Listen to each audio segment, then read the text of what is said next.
Hello everyone, Cheff here, and welcome to the very first episode of the Pull List, a little weekly series where I will be reviewing comic books that came out that week. It's not just going to be reviews, I'll also be showing you other books that came out that week that I think you should read. I'll also be showing you trades that came out that week, or just trades that I think you should read in general. Yeah, so it's going to be a weekly show. Hopefully I'll be getting it out every Wednesday or Thursday. You know, the day that the books are released or the day after, maybe. Don't quote me on that because some weeks I'm busy, but anyway. So with all that being said, let's jump right into this with the first review. Reviews. The first issue that I will be reviewing this week is one that I was really looking forward to. You know, me being a huge fan of the show, this book was definitely one I was looking forward to. It is The X-Files Season 10, Number 1. 11 years after the final episode aired, The X-Files Season 10, Issue Number 1, written by Joe Harris and art done by Michael Walsh, brings the franchise back with a bang. Now, as a fan of The X-Files, I was extremely excited, but also a little nervous about the series. And let me tell you, it did not disappoint. The story starts out with the reader seeing a woman being chased down a dark alley by several cloaked figures. You quickly realize that this lady is none other than Agent Dana Scully. The story continues and welcomes in several familiar faces, such as Mulder and Assistant Director Skinner. Now, I'm not going to spoil anything with this issue, but I will say this. From the very first pages of this issue, to me, it immediately felt like the show. It was dark and creepy, but also humorous, brought in by Mulder. Joe Harris writes each character perfectly. Like I said, I felt as if I was watching an actual episode. Now, aside from the story, Michael Walsh's artwork is great. It fits the feel of this story perfectly. It's simple, yet effective. And in the right settings, it's pretty creepy. So with great writing and awesome artwork, this issue is a phenomenal start to the series. Now, with that being said, I give The X-Files Season 10, Issue Number 1, a 9 out of 10. The truth is definitely out there with this one. My second review this week is 100 Bullets, Brother Lono. However you say it, doesn't matter, as long as you can read it, whatever. Anyway, 100 Bullets, Brother Lono, Number 1. Take it away, roll the clip, I don't give a shit. Or stay awkwardly on me, it doesn't matter. The first installment in an 8-part miniseries written by Brian Azzarello and drawn by Eduardo Risso, 100 Bullets, Brother Lono is here. As part of Vertigo's popular series 100 Bullets, Brother Lono had some big shoes to fill. Now, the first time we saw Lono, Dizzy Cordova unloaded a round into his chest. Taking place after the events of 100 Bullets, Lono is in Mexico working for the Angels. That's right, the Angels. At the beginning, you are instantly kicked in the face with classic brutality the series is known for. And when I say brutality, I mean hostage interrogational gangster torture kill cracking skull bashing liddy. Yeah. Then there's a thing with the priest and the gangster and an orphan baby and prisoners and more murder. You get the point. The series is obviously going based around the adventures of Brother Lono.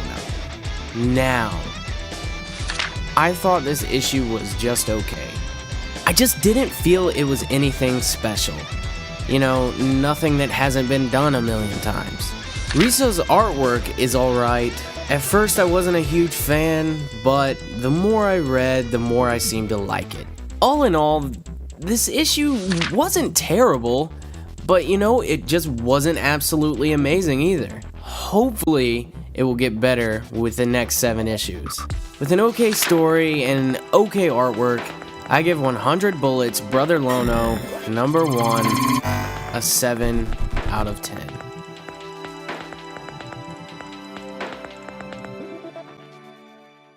Now my third review this week is none other than Age of Ultron issue 10. The final issue in the 10 issue, but really like 15 of the series starring Ultron. Yeah. Yay. The final issue is here. Age of Ultron, number 10, written by Brian Bendis and art done by a million people, is finally here. Now, not that I'm excited because the series was so phenomenal, but because I'm happy that it's finally over. This 10-part story with like 30 million tie-ins about time travel and Ultron and Wolverine, yeah, does, however, wrap up somewhat nicely. Now, I'm going to try to be as discreet about the story as I possibly can in this review. Okay, here it goes. The world looks as if it had just ended. It was caused by Ultron. Several heroes survived, such as Spider-Man, Wolverine, and Iron Man, to name a few. They must find a way to end Ultron's reign. They decide to time travel. Now, in all honesty, the first 4 or 5 books in the series were really slow, and I lost all interest. Yet, I carried on, and it did indeed get somewhat better as the story progressed. Now, with issue 10, it gives you a decent ending, but like most comics, the end is only the beginning. Bendis' writing it's just alright. It's kind of really boring in some parts, but then others, it held my interest a little better. The artwork is great though. Definitely brings the story together pretty well. Now, I can honestly say that if this story didn't have good artwork, I would have never continued to read it. So, after months of waiting for Age of Ultron number 10 to finally come out, I can finally give it a rating. So, I give Age of Ultron issue number 10 a 5 out of 10. Sorry, bub, but your claws just couldn't cut it this time.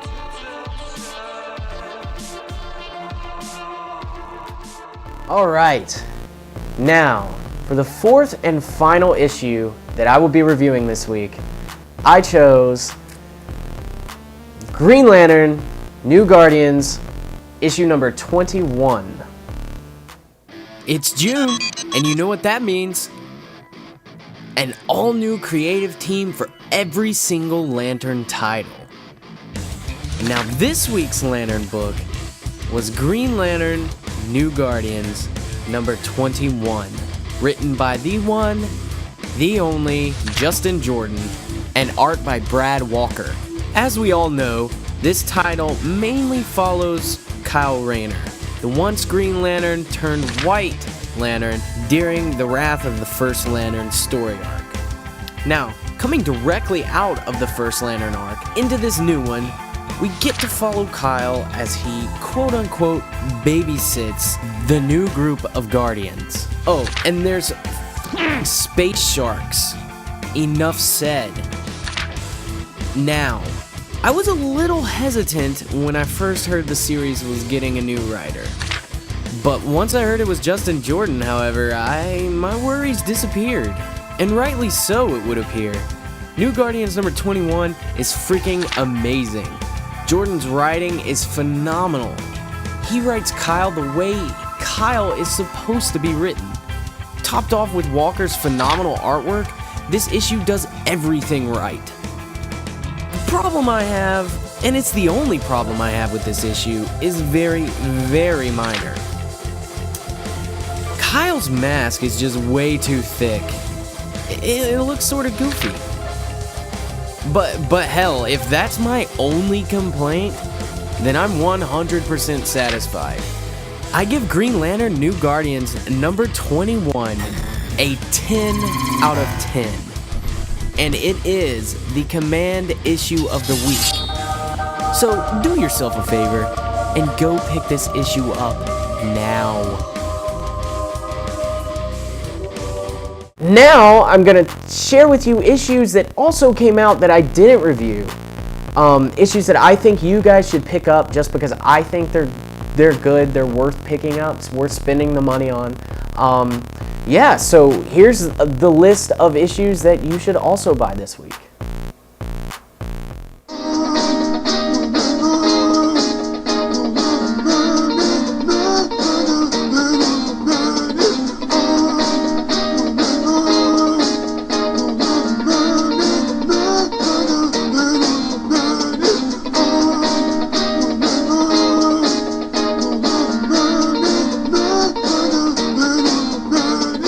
Alright guys, we're here, we're at the home stretch, we're almost done. Thank you for sticking with it, and I know it's probably been torture, but thank you for listening anyway.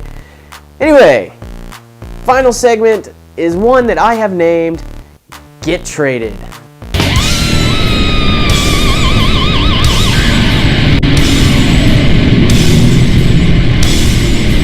Yeah, I know, lame, whatever. I don't care. It's lame. I'll admit it, but whatever. Anyway, this segment is one where I go over trades that were released this week, or just trades that I think you should read in general. Trades that are good, trades that I think, as a comic reader, you should read or have read in the past. Now, this week, I'm doing a special Man of Steel edition of Get Traded. Yeah, that's right. Man of Steel, we all know, was released last week, and yeah, it's awesome. Well, I am going to show you 4 trades that I believe you should read before you see the movie. Hell, read them after you see it. Whatever, they're great. You guys should read them or have read them. The first trade on this special Man of Steel edition of Get Traded is Superman, Earth 1, Volume 1 by Shane Davis and art by J. Michael Straczynski. Coming in at number 2 on the list is none other than Superman, The Last Son of Krypton by Geoff Johns and art by Adam Kubert. The third Superman trade you should read is Grant Morrison and Frank Quitely's classic All-Star Superman. And the last, but certainly not least, trade you should read before seeing Man of Steel is Superman for Tomorrow, written by Brian Azzarello and penciled by none other than Jim Lee. Now, you could pick up all of these trades at your local comic shop. And don't forget, Man of Steel is in theaters right now. Go see it, you dingus. What are you doing sitting on the couch? Go! Alright, that about wraps it up for the very first episode of the pull list. Thank you guys very much for sticking around and listening to me give my, opinion about comic books. Tune in next week for episode number 2, where we'll be doing the same thing over again.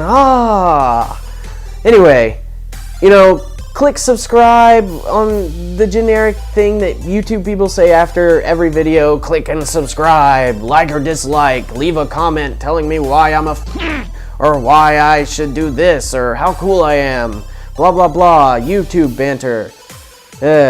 Anyway, thank you guys, thanks so much, and here's for more episodes of future episodes. Stay tuned, and hopefully you enjoy.